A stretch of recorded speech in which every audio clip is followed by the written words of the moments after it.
سرعة فائقة في إصلاح كهرباء السيارات هي الميزة التي يتميز بها مروان صاحب 15 ربيعا المنحدر من بلدية ولاد خالد بولاية سعيدة. تعلم هذه المهنة وهو في 10 من عمره. حبه لهذه الحرفة جعله يتقنها بكل تفاصيلها. عندي هذه الحرفة نتعلم فيها من 10 سنين، وراني دروك عندي 15 سنة، راني في 5 سنين خدام، وراني متعلم وعندي امكانيات ونخدم. وراني يجي عندي من كاع الولايات، جو عندي كاع من الولايات نخدم لهم، اللي عنده يخدم واللي ما عندهاش ما على العين والراس.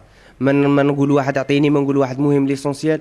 انا نطلب من سيد الوالي يعاوني، يشوف فيا شوفه خير ويعاوني، يعطيني امكانيات لغالب الظروف ما عنديش. نطلب من سيد الوالي يعاوني ويعطيني كراج نخدم فيه، ويعطيني امكانيات لغالب الظروف ما عنديش، وراني خدام غير عند الناس. سائقو السيارات والدراجات النارية الذين يقصدون مرأب مروان يشيدون بعمله المتقن بالرغم من صغر سنه، حيث أصبح ينافس قدماء هذه المهنة. لما وصلنا عند التريسيان هذا السي جلالي، لقينا الولد هذا الصغير هذا، تفاجأت والله العظيم ما شاء الله.